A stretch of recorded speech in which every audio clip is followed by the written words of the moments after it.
The old concert hall stood proudly in the center of the city, its stone walls and tall windows glowing golden in the evening light. Inside, the polished wooden floors gleamed under the warm lights, and the red velvet seats waited empty for tomorrow's show. The place was quiet now, except for the soft swish-swish of a mop across the floor. Li Wei moved slowly between the rows of seats, cleaning up the small messes left behind by that afternoon's rehearsal. At 47, her back often ached from years of bending and scrubbing, but she never complained. This job had kept food on her table for nearly 15 years now. "Don't forget to dust the piano, Wei," called Mr. Patterson, the building manager, his keys jingling as he walked past.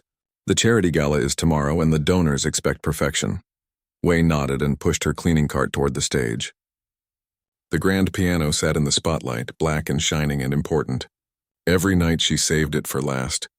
Cleaning the piano was her favorite part of the job, though she'd never tell anyone why. The concert hall was almost empty now. A few musicians packed up their instruments while the sound technician tested microphones for tomorrow's event. Nobody paid any attention to the small woman in the gray uniform as she carefully climbed the steps to the stage. Wei approached the piano with something like reverence. She pulled out her special cloth, not the rough ones she used for doorknobs and railings, but a soft, lint-free cloth she'd bought with her own money. As she began to polish the curved side of the piano, she allowed herself to remember. 25 years ago, Wei had been someone else entirely. A young woman in Shanghai with quick fingers and a music scholarship. Her teachers had called her gifted. "You have the heart of a true musician," her professor had told her after she'd performed Chopin at her first-year recital.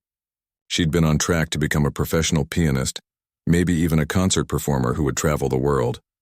Wei smiled sadly at her reflection in the polished wood. Those dreams seemed to belong to another person now, in another lifetime. "Life takes unexpected turns," she whispered to herself as she worked. Her father's sudden illness had changed everything. As the oldest daughter, Wei had given up her scholarship to care for him and help with the family business. Then came marriage, a move to America, a baby girl. She told herself she would go back to music someday when things settled down, but things never settled down. Her husband left when their daughter May was 7. Money got tight. The small piano they'd bought sat untouched in the corner of their apartment, until Wei finally sold it to pay for May's braces. "It's just collecting dust anyway," she'd told her daughter, trying to sound cheerful, "and your smile is more important." Now May was grown and in college, studying to become a doctor. We couldn't be prouder. All those years of hard work, all those double shifts and missed recitals while she cleaned buildings at night, it had all been worth it to see her daughter succeed. Wei ran her hand gently across the piano's closed lid, imagining the beautiful instrument beneath. She glanced around. The hall was empty now. Even Mr. Patterson had gone, trusting her to lock up as she always did. Her heart beat a little faster as she considered what she was about to do. Every few months, when she was absolutely certain she was alone, Wei allowed herself this small pleasure. With trembling hands, she lifted the cover from the piano keys. The perfect row of black and white gleamed up at her like an old friend. She didn't sit. She never dared sit on the pianist's bench. Instead, she stood, bent slightly, and let one finger press a key. The note rang out clear and pure in the empty hall. Wei closed her eyes, letting the sound wash over her. She pressed another key and another, forming a simple melody she'd composed in her head during long hours of cleaning. Wei never played anything recognizable. She was too afraid someone might walk in and recognize a famous piece. Her little melodies were safer, could be dismissed as random tinkering if anyone caught her. "You're being silly," she told herself, pulling her hand back. "You have work to finish." Just then, the door at the back of the hall opened. Wei quickly dropped the key cover and stepped back from the piano, her heart racing. A young man walked in carrying a stack of programs for tomorrow's event. He was one of the music students who worked part-time helping with concerts. Fui had seen him around but couldn't remember his name. "Oh, sorry," he said, noticing her. "I didn't know anyone was still here." "Just finishing up," Wei said, grabbing her polish and cloth. She kept her eyes down, embarrassed, wondering if he'd heard her playing. The young man placed the programs on a table and walked onto the stage. Wei tensed, waiting for him to say something about the piano, but he just smiled politely. "You've been working here a long time, haven't you?" he asked. Wei nodded. 15 years next month. That's dedication, he said. You must really love this place. Wei looked around at the beautiful hall with its perfect acoustics and rich history. I do, she admitted. I love being around the music, the young man smiled. Do you play? He asked, gesturing to the piano. Wei felt her cheeks grow warm. Oh no, not anymore. Something in her voice must have given her away because the young man looked at her more closely. But you did once? Wei hesitated, then nodded. Why lie? It wasn't a secret. Just a part of her life she rarely discussed. I studied piano when I was young, she said simply. A long time ago? At music school? Yes, in Shanghai. First year only. Wei busied herself with wiping an already clean part of the piano. Family needed me. I had to stop. The young man's eyes widened with interest. What did you play? Who were your favorite composers? The question caught Wei by surprise. No one had asked about her music in so long. She found herself answering before she could think better of it. Chopin. I loved Chopin. And Bach. My teacher said I had good hands for Bach. Would you? The young man hesitated. Would you like to play something now? The hall's empty. Wei shook her head quickly. Oh no. I haven't really played in years. I would sound terrible. I doubt that, said the young man. They say it's like riding a bicycle. Your fingers remember. Wei looked longingly at the piano. I'm not dressed for it, she said, gesturing to her gray cleaning uniform. And I'm supposed to be working. I won't tell if you won't, the young man said with a smile. He sat down at the edge of the stage, letting his feet dangle off the side. I'd love to hear you play. Wei stood frozen, torn between desire and fear. It had been so long. What if she made a fool of herself? What if Mr. Patterson walked in? What if her hands, now rough from years of cleaning, couldn't find the music anymore? But something in the young man's eyes, a genuine interest without judgment, gave her courage. Just a little piece, she said quietly. A very short one. With her heart pounding, Wei carefully set down her cleaning supplies and approached the bench. She sat down slowly, adjusting her position the way her teacher had taught her so long ago. Back straight, feet properly placed, wrists relaxed. She opened the cover again and placed her hands on the keys. They looked wrong there. Her nails cut short for cleaning, her skin reddened from cleaning chemicals. Not the hands of a pianist anymore. Wei took a deep breath and began to play. She chose a simple prelude by Bach, one she had played so often as a student that her fingers found the notes without much thought. The first few notes came out hesitantly and she winced at a wrong key. But then, like magic, something awakened in her hands. They remembered. They knew where to go. The music flowed more smoothly now, filling the concert hall with gentle, intricate patterns of sound. Wei forgot about the young man watching. She forgot about her uniform and her cleaning cart. For those 2 minutes, she was a music student again, full of promise and possibility. When the piece ended, Wei sat still for a moment, hardly believing what had just happened. Then she quickly closed the piano and stood up. That was beautiful, the young man said quietly. Really beautiful. Wei smiled, feeling both embarrassed and proud. Thank you. I'm very rusty. You're very talented, he corrected her. Have you thought about playing again? There's a community music program that meets here on Thursday nights.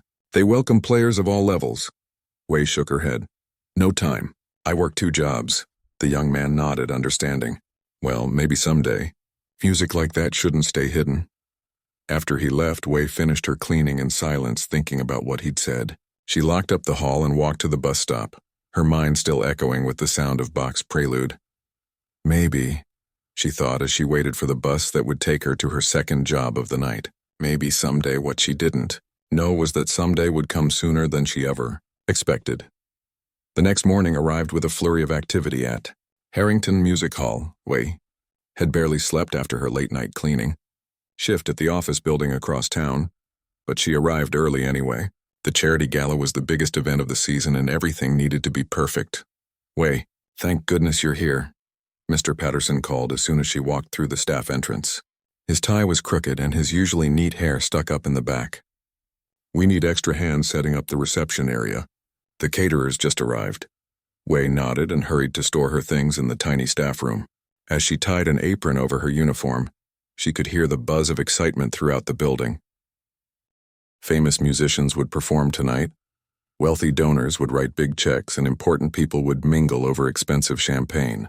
Wei and the other service staff would be nearly invisible, making sure everything ran smoothly from the shadows. In the grand lobby, workers hung crystal decorations that caught the morning light. Florists arranged massive displays of white roses and orchids. The caterers wheeled in trays of tiny, beautiful foods that cost more per bite than Wei earned in an hour. "Put these programs on every seat in the hall," Mr. Patterson instructed, handing Wei a stack of glossy booklets. "Then help the florist finish the stage arrangements." As Wei moved through the concert hall, placing programs on each red velvet seat, she found herself lingering by the grand piano. It looked even more beautiful today, positioned perfectly in the center of the stage under a spotlight. The young pianist who would play tonight was famous, a child prodigy now in his 20s, who had performed for presidents and royalty. Wei placed the last program and gently touched the piano's polished surface. After last night, when she'd played for the first time in years, her fingers seemed to tingle with memory. "Don't be foolish," she whispered to herself. "That world is not for you anymore." The morning passed quickly. Wei helped hang decorations, polished water glasses until they sparkled, and vacuumed the red carpet one last time. By afternoon, the transformation was complete. Harrington Music Hall had become a glittering palace fit for the city's elite. Wei was wiping down the bathroom sinks when she heard raised voices from the director's office. She didn't mean to eavesdrop, but the door was open and Director Hudson's voice carried down the hall. "What do you mean he's not coming?" "The gala starts in 3 hours. Wei slowed her cleaning, listening. "Food poisoning? Are you certain? We've been promoting his performance for months. Half the donors are coming specifically to hear him play." Wei peeked out from the bathroom. The director's assistant stood in the office doorway looking pale and worried. "We've called everyone, sir. With such short notice, it's impossible. Everyone's either already booked or out of town for the weekend." Director Hudson ran his hands through his silver hair. "This is a disaster. Absolute disaster. We can't have a piano gala without a pianist." Wei quickly ducked back into the bathroom when the assistant turned around. She finished cleaning and slipped away, but her mind was spinning with what she'd heard. The famous pianist wasn't coming. The charity event, which raised money for music education in poor schools, might fail because there would be no music. Throughout the afternoon, the news spread among the staff. Panic settled over the hall. The director made frantic phone calls. The event coordinator cried in the supply closet. Mr. Patterson snapped at everyone. "Maybe they can play recordings instead," suggested one of the waiters as they folded napkins in the reception area. "It's not the same," replied another. "These people pay thousands of dollars to hear live music. They won't donate as much if there's no performance." Wei kept quiet, doing her work and thinking. She remembered the schools this gala supported, schools where children who couldn't afford instruments got their first chance to play music. Schools like the one where she had first touched a piano as a child, before her talent had earned her a scholarship. By 6 o'clock, guests began to arrive. Women in glittering dresses and men in expensive suits handed their coats to the attendants. They sipped champagne in the lobby, unaware of the crisis unfolding behind the scenes. Wei had changed into her serving uniform, black pants and a white shirt, to help pass appetizers. As she moved through the crowd with her tray, she heard snippets of conversation. "I hear Lang Wu is even better in person than on his recordings. My daughter studies his technique. She'll be so excited to tell her teacher we heard him play. The program says he's performing Chopin's Ballad No. 1. That's my absolute favorite." Wei nearly dropped her tray. Chopin's Ballad No. 1 in G minor. She knew that piece. She had practiced it endlessly during her year at music school. It had been her audition piece, the one that had earned her the scholarship in the first place. Of course, that was 25 years ago. She hadn't played it since, except in her mind, during long hours of cleaning. When the hall was empty, she would sometimes imagine her fingers moving over the keys, playing the complex runs and emotional crescendos of that very piece. But that was just daydreaming. She couldn't actually play it anymore. Could she? At 7:30, Director Hudson clinked a glass for attention. The crowd quieted, turning toward him expectantly. We stood in the back corner, watching his forced smile as he prepared to disappoint everyone. "Ladies and gentlemen, thank you for coming to our annual charity gala. As you know, this event funds music education for thousands of children who—" The side door opened and Mr. Patterson rushed in, whispering urgently in the director's ear. Director Hudson's face fell further. "I see," he said quietly. Then to the crowd, "I'm afraid I have some unfortunate news. Our pianist, Lang Wu, has fallen ill and will not be performing tonight." A wave of disappointed murmurs swept through the room. Some people actually turned toward the coat check as if ready to leave. "However," Director Hudson continued quickly, "the reception will continue as planned with our silent auction and dinner. And we're working on alternative entertainment for later in the evening." He was lying, Wei knew. There was no alternative. They had tried everyone. The crowd dispersed, noticeably less enthusiastic. Wei continued serving, but she could feel the energy of the event deflating. Near the bar, she overheard two wealthy donors talking.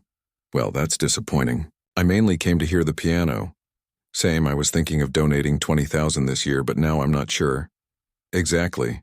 If they can't deliver what they promised," Wei bit her lip.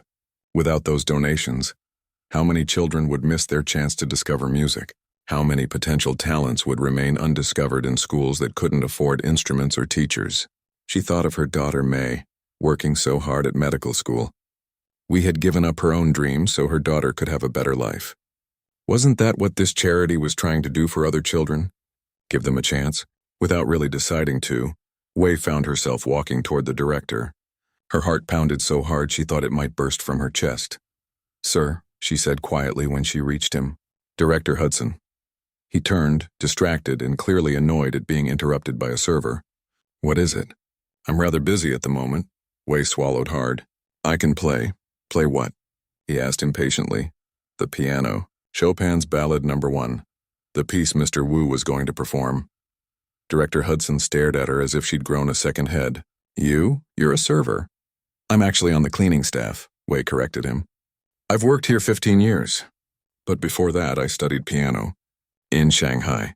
The director looked her up and down, taking in her simple server's uniform and practical shoes. "This is a professional charity gala, not an amateur talent show." Wei stood straighter. "I know the piece. I played it for my scholarship audition many years ago." "Many years ago," he repeated skeptically. Mr. Patterson had approached and was listening with wide eyes. "Sir, we don't have any other options. The natives are getting restless." He nodded toward a group of donors who were already putting on their coats. Director Hudson looked desperate enough to consider anything. "Where did you study?" he asked Wei. "Shanghai Conservatory of Music. First year only. I had to leave to care for my father." The words felt strange in her mouth after so many years of not talking about her past. The young man from the night before suddenly appeared beside Mr. Patterson. "I heard her play Bach last night," he said. "She's good. Really good." Wei felt her cheeks grow warm. She hadn't expected him to speak up for her. Director Hudson looked at his watch, then at the departing guests. "This is highly irregular." "Sir, we're losing them," Mr. Patterson urged. The director closed his eyes briefly, then sighed. "Fine. Play something. Quickly. Just a sample so I can hear if you're any good." Wei followed him to a small practice room off the main hall.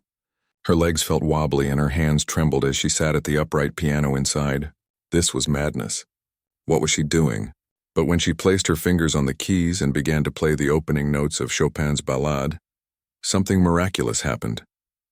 The music came back to her, flowing from some deep place in her memory through her work-roughened hands.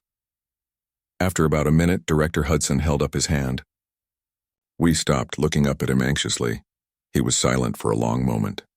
"Then, you'll need a different outfit, and we'll announce you as a last-minute replacement." "What's your full name?" "Li Wei," she said, hardly believing what was happening. "Well, Ms. Li, it seems you're our pianist for tonight. Heaven help us all." The next 30 minutes passed in a blur. Wei found herself whisked away to a small dressing room, usually reserved for visiting artists. Her cleaning cart and apron seemed like they belonged to another life now. "This is the smallest gown we have," said Anita, the wardrobe assistant, holding up a floor-length black dress. "It might still be too big, but we can pin it." Wei stared at the elegant dress with its subtle sparkles that caught the light. She had never worn anything so beautiful in her life. "I can't wear that," she whispered. "It's too fine for me." "Nonsense," Anita said firmly. "You're tonight's pianist. You need to look the part." As Anita helped her change, Wei's mind raced with second thoughts. What had she done? She hadn't performed in front of an audience in 25 years. These people had paid good money to hear a world-famous musician, not a cleaning lady who used to play piano in another lifetime. I should tell them I can't do it, Wei said, her voice shaking. This was a mistake. Anita paused while pinning the waist of the dress. Are you worried about the music? Director Hudson seemed impressed with what he heard. It's not just that. Wei struggled to explain. These people, they're not coming to see someone like me. Someone like you? Anita looked up, her pin held between her teeth. You mean someone who knows the music and can save the gala? Wei shook her head. I'm a cleaner. I wash their floors, empty their trash. Anita stood up and adjusted the final pin. Tonight you're a pianist, she said simply. And from what I heard, a very good one. She turned Wei toward the mirror. Look, Wei barely recognized herself. The black dress, though slightly loose even with the pins, transformed her. Her plain work shoes had been replaced with borrowed black heels. Anita had even quickly arranged Wei's hair, twisting it into a simple but elegant knot at the nape of her neck. There, Anita said with satisfaction. Now you look like you belong on that stage. But Wei wasn't convinced.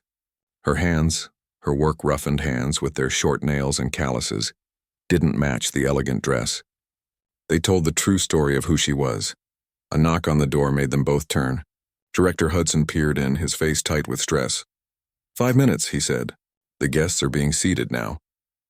He looked Wei up and down and gave a short nod of approval at her transformation. Remember, just play the Chopin piece. I've had the programs reprinted to explain Lang Wu's absence and introduce you as a last-minute replacement. I've listed you as a former student of the Shanghai Conservatory.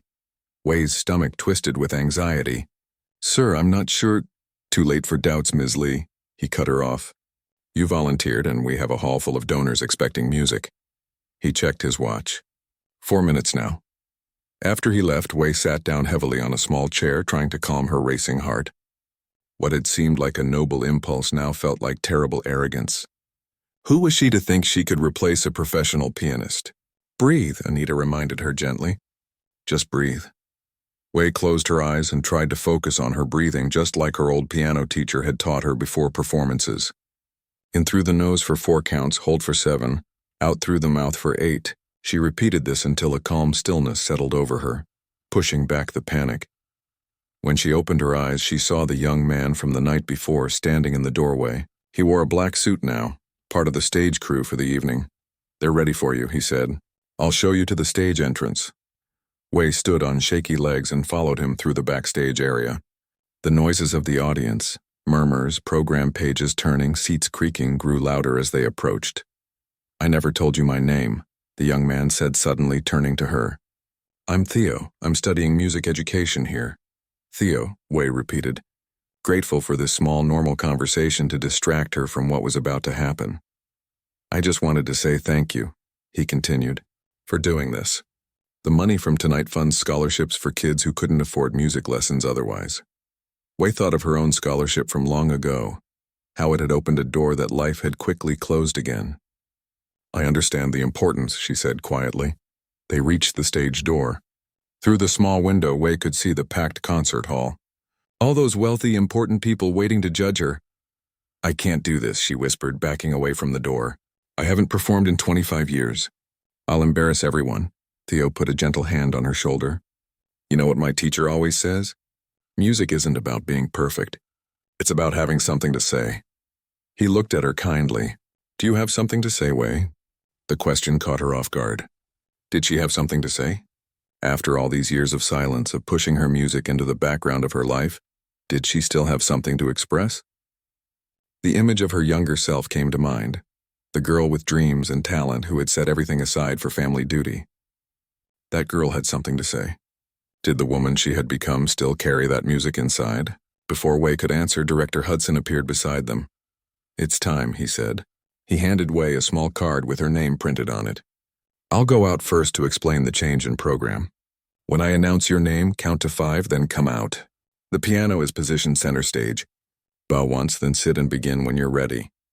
He spoke as if instructing a child, clearly expecting her to fail but hoping she might at least not embarrass them completely. Wei nodded, clutching the small card. Director Hudson straightened his bow tie and walked onto the stage. The audience applauded politely. Ladies and gentlemen, His voice boomed through the hall. "As you know, we had expected to hear from the brilliant Lang Wu this evening. Unfortunately, Mr. Wu is unable to perform due to a sudden illness." Wei heard disappointed murmurs from the audience. However, Director Hudson continued, "We are fortunate to have found a last-minute replacement. Please welcome to our stage a former student of the Shanghai Conservatory of Music, Ms. Li Wei." The applause was scattered and uncertain.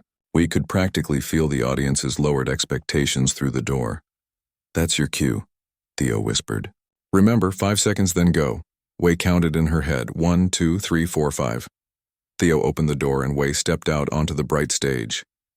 The lights nearly blinded her and she had to squint to see her way to the piano.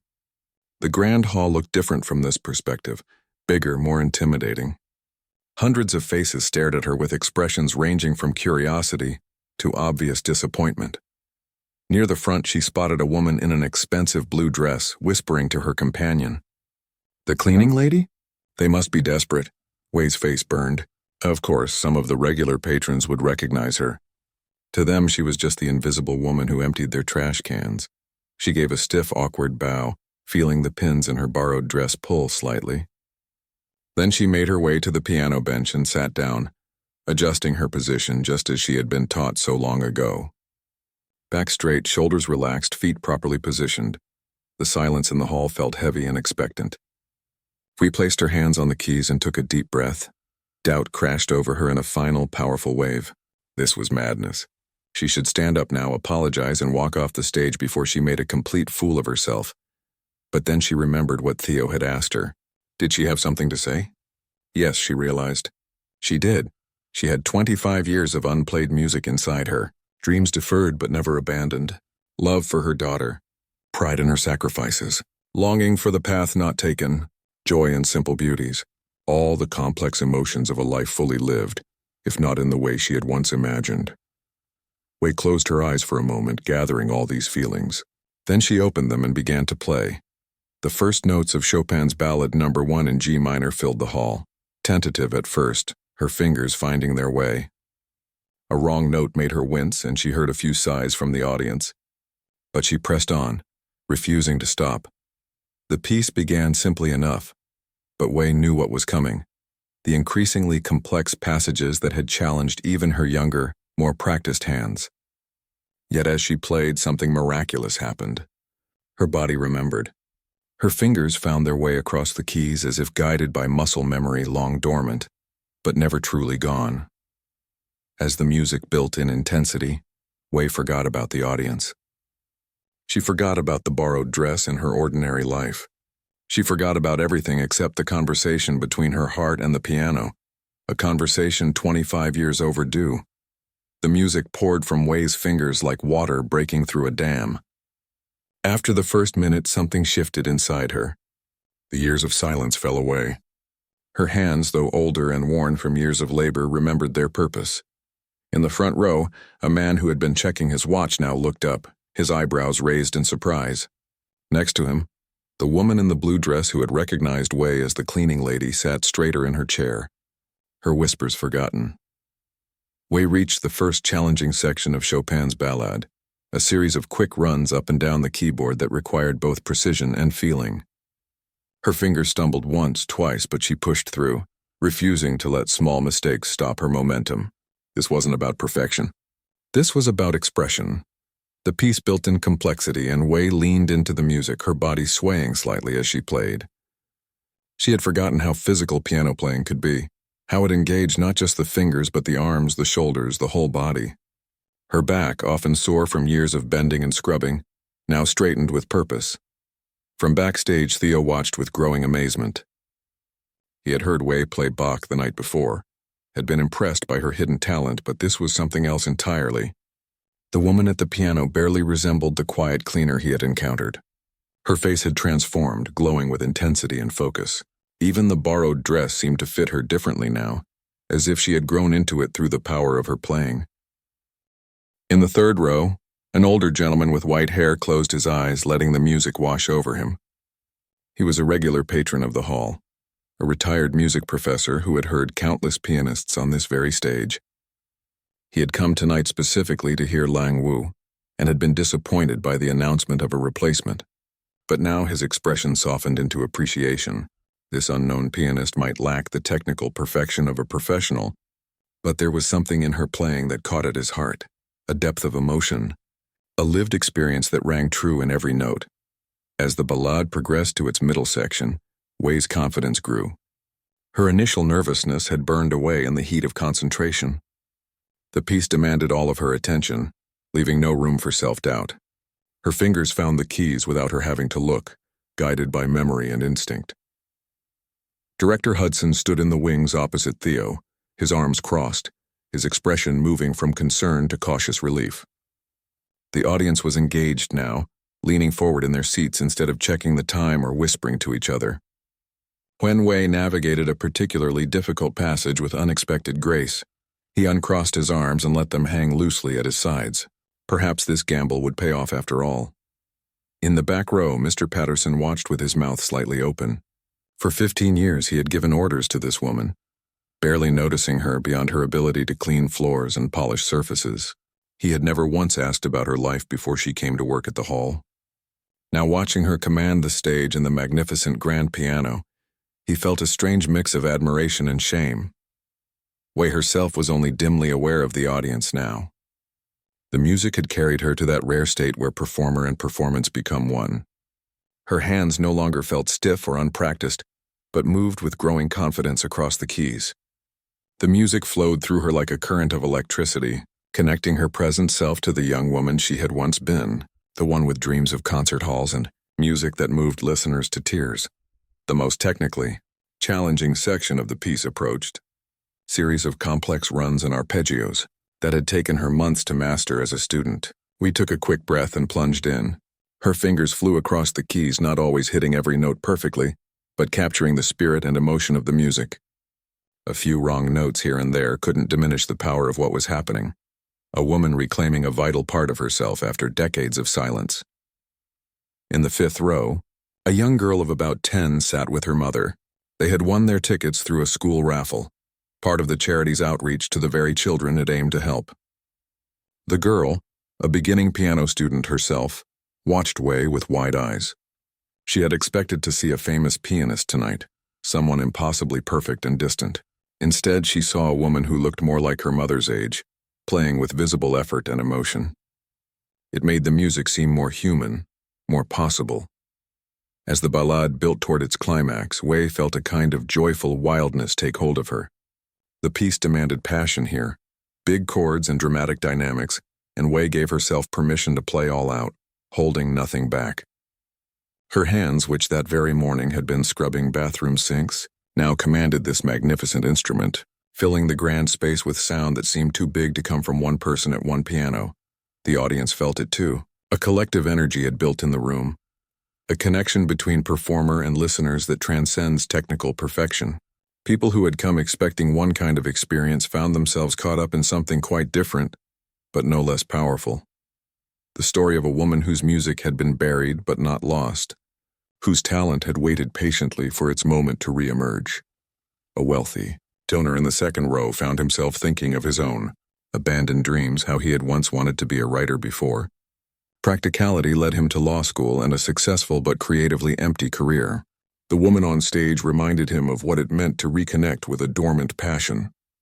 Without quite realizing it, he had already decided to double his donation this year.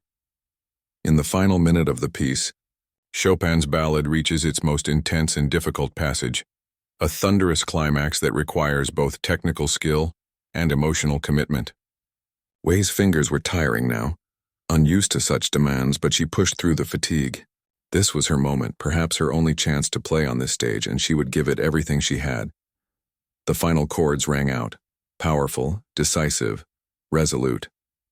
Then, as the piece requires, Wei let the sound fade to a whisper before the final notes.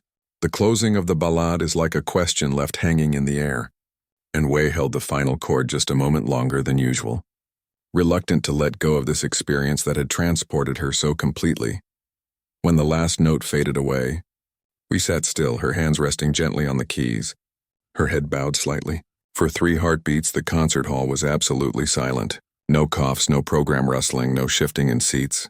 It was as if the entire audience was holding its breath. Then from the back of the hall someone began to clap. The sound was quickly joined by others, spreading through the room like a wave until the entire audience was on its feet, applauding with an enthusiasm that seemed to surprise even them. The standing ovation wasn't just for the music, though Wei had played remarkably well. It was for the story they had just witnessed, the visible transformation of a person reconnecting with her deepest self before their eyes. Wei looked up, startled by the response. She had been so absorbed in the music that she had almost forgotten where she was and why. The bright lights made it hard to see individual faces, but she could feel the energy of the room, the genuine appreciation flowing toward her. Slowly, she stood and faced the audience.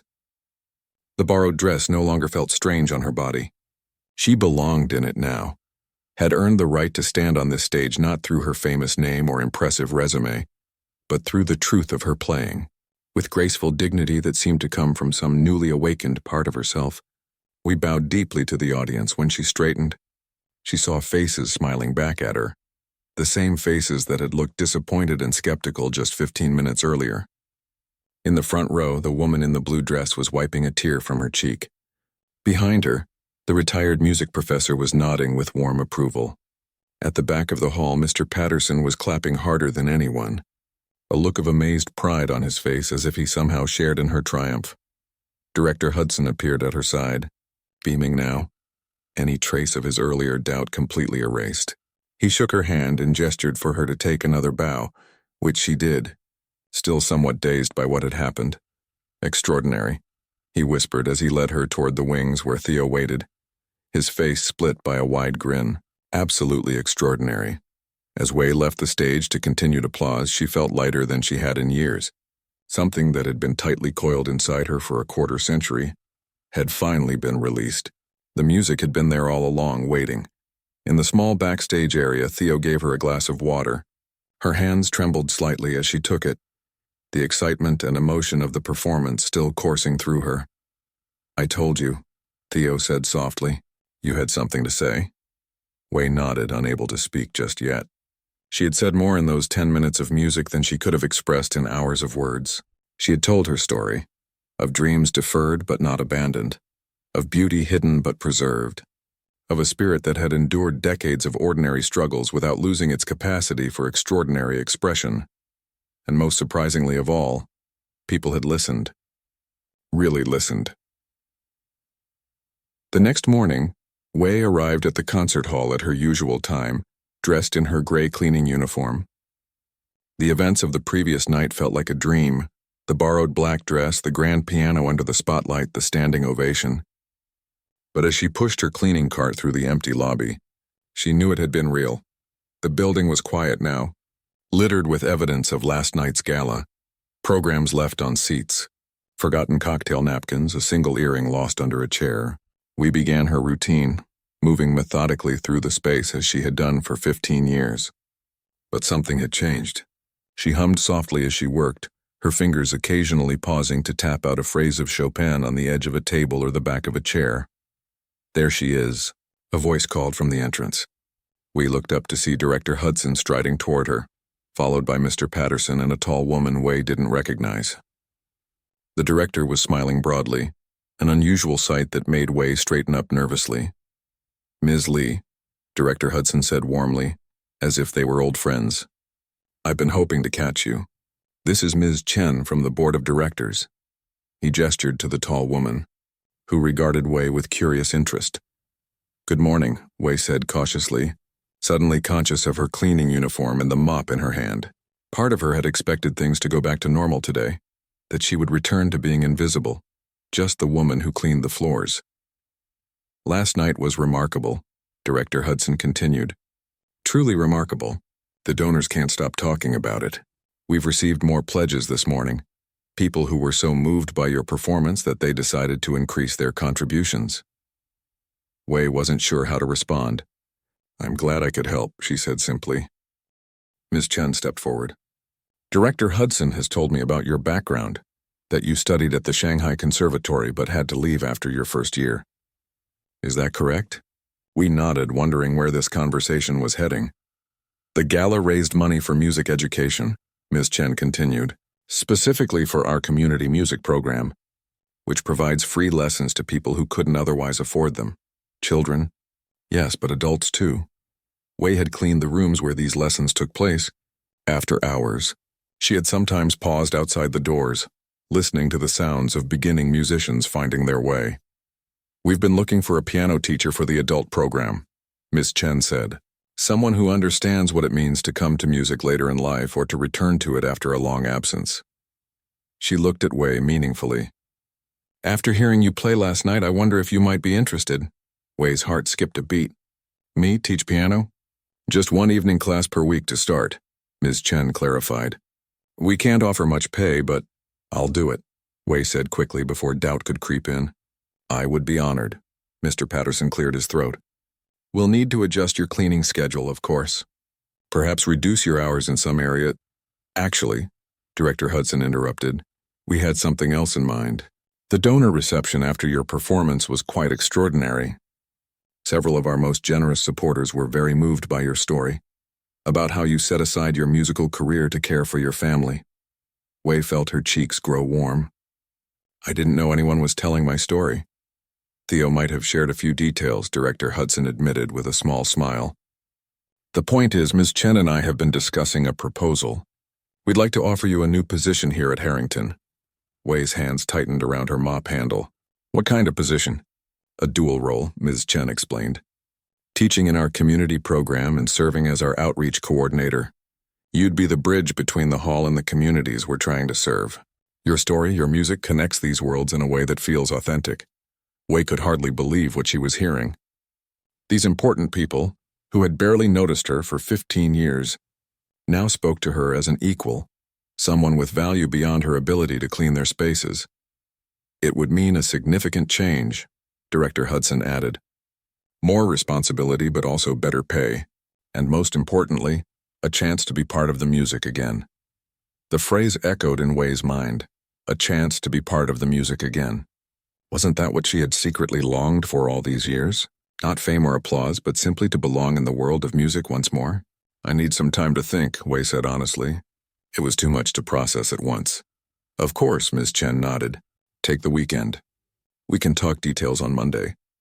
After they left, Wei continued her cleaning rounds in a daze.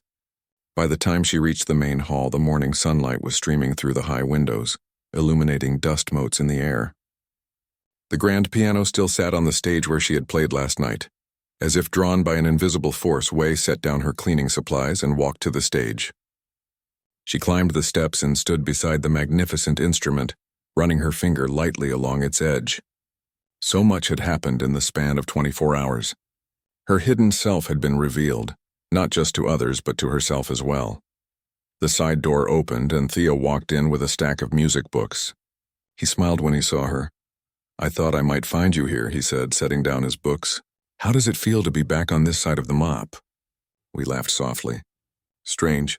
Good strange. I heard they offered you a job, she nodded. Teaching and outreach. It's more than I ever expected.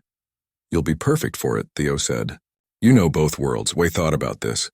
It was true. She knew the world of janitors and service workers, of people who moved invisibly through spaces owned by others. And she knew the world of music, though she had been absent from it for many years. Perhaps there was value in being able to translate between these worlds.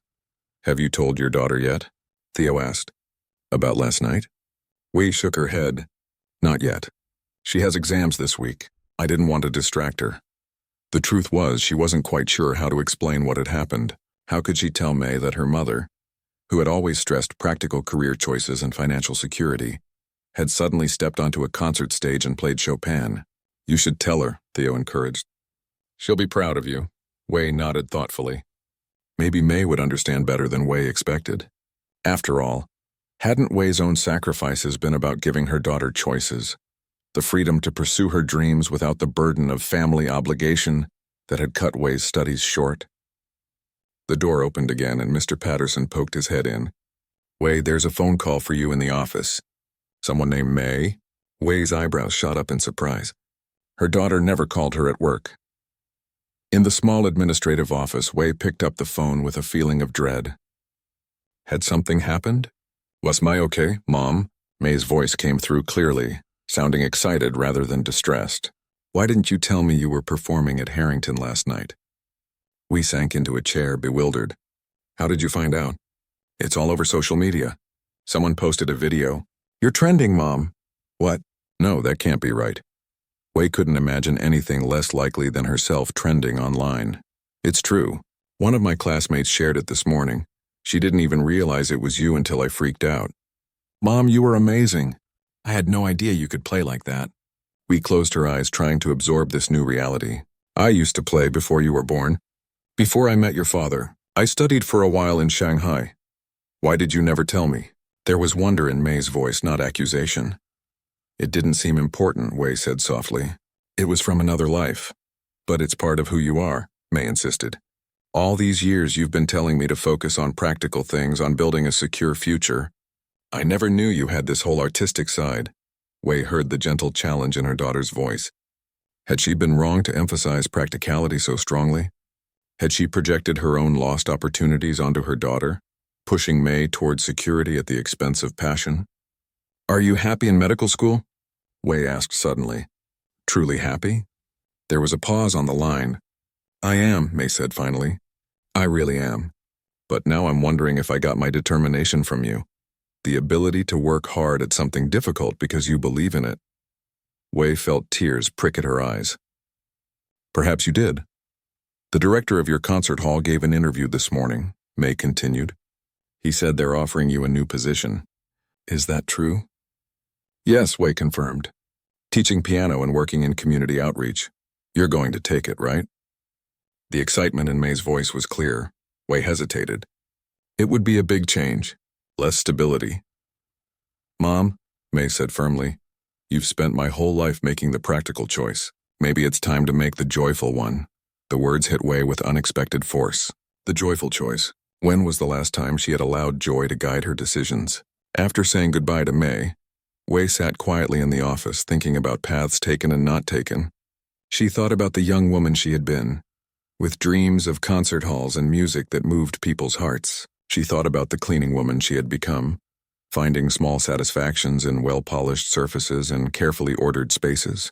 And she thought about the person she might yet be. A teacher, a bridge between worlds, a musician reclaiming her voice. 1 week later, we stood nervously before a group of 8 adults gathered in a small practice room at Harrington Music Hall. They ranged, in age from 20s to 70s, a retired postal worker who had always wanted to learn piano, a young mother who had played as a child but stopped when life got busy, a bus driver who listened to classical music on his routes and finally wanted to try playing himself. Welcome, Wei said, her voice growing stronger as she spoke. My name is Li Wei. Last week I was the person who cleaned this room. Today I am your teacher. She smiled at their surprised faces. If there's one thing I've learned, it's that it's never too late to return to the music that lives inside you. As she guided her students through their first lesson, we felt a deep sense of rightness settle over her. The circle had somehow completed itself. The gift of music, which had seemed lost to her for so long, had found its way back, not in the way she had originally imagined as a young student, but in a form that honored both the dreams of her youth and the wisdom of her journey. And in the evenings, after her classes and outreach work were done, we would sometimes sit alone at the grand piano on the empty stage, playing not just for herself, but for the person she had been and the person she was becoming. The music, which had waited so patiently for her return, welcomed her home.